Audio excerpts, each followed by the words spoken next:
It's really good to be back here again in the Carnegie Council because as far as I'm concerned, ethics do matter and they're at the heart of climate justice. I'm glad that you've posed the subject as climate change and the future of humanity, because that in fact is what we're talking about. That is what we will be considering in the coming days, in particular in the lead up to the climate summit. It is what we will be marching about on Sunday the 21st, and we need to set a different course for humanity because we're not on course at the moment for a safe world below 2 degrees centigrade of warming. We're more likely to be facing a world of 3 or even 4 degrees of warming over pre-industrial standards. The World Bank, in a report some time ago called Turn Down the Heat, examined what a 4-degree world would mean and concluded that it would be catastrophic. So we are talking about the future of humanity, particularly the future for the younger people in the audience. You will have a longer experience of whether we will take the decisions in 2015 that will have such an impact on your lives. But in fact, in poorer parts of the world, the impact is already being felt. In parts of Africa, South Asia, the fact that the rainy seasons don't come in the predictable way they used to, the fact that there is more drought, there's more flooding, there's a great problem of knowing when to plant and knowing when to harvest, a problem of food security. So this period between now and the end of 2015 is of vital importance because during this time we'll decide how we will deal with climate change and development issues in the future. We'll have the negotiations for the post-2015 development agenda, and that will be considered by the UN General Assembly this September.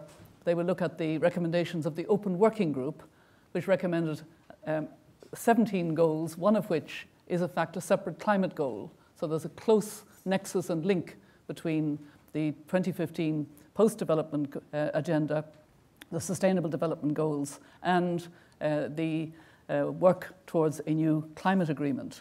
That will be concluded in December 2015 in Paris. Before that, there will be a conference this December in Peru, and in July there will be an important meeting in Addis on financing for development, because financing is going to be part of a trust between different parts of the world as to whether the commitments for 100 billion a year from 2020 and the commitments to the new Green Climate Fund will be realized.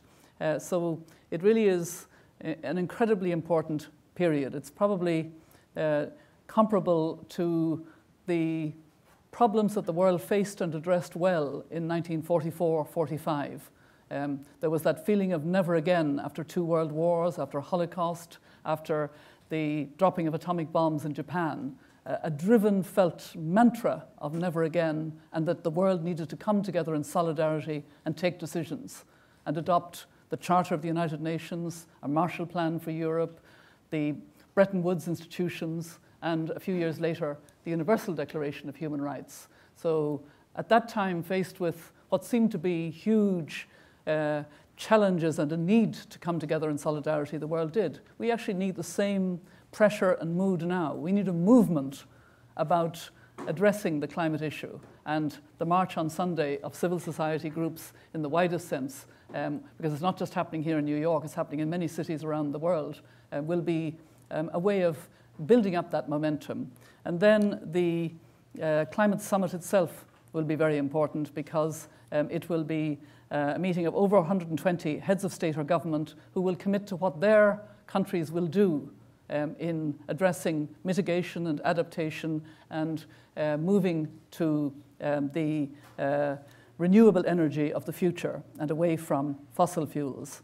And there will be partnerships announced at the climate summit, which will show how much business and civil society in partnership with UN agencies and others and governments want to take steps and change. There'll be a declaration on carbon pricing where a significant number of governments and a significant number of large companies say we want to have a price on carbon because we want to switch more quickly to a zero carbon future.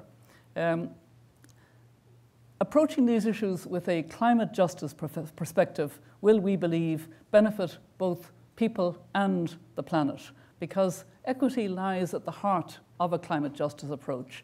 It requires us to find ways of reducing greenhouse gas emissions and increasing resilience without placing an additional burden on the poorest, and while maximizing their opportunities to access the benefits of a global transition to low-carbon development.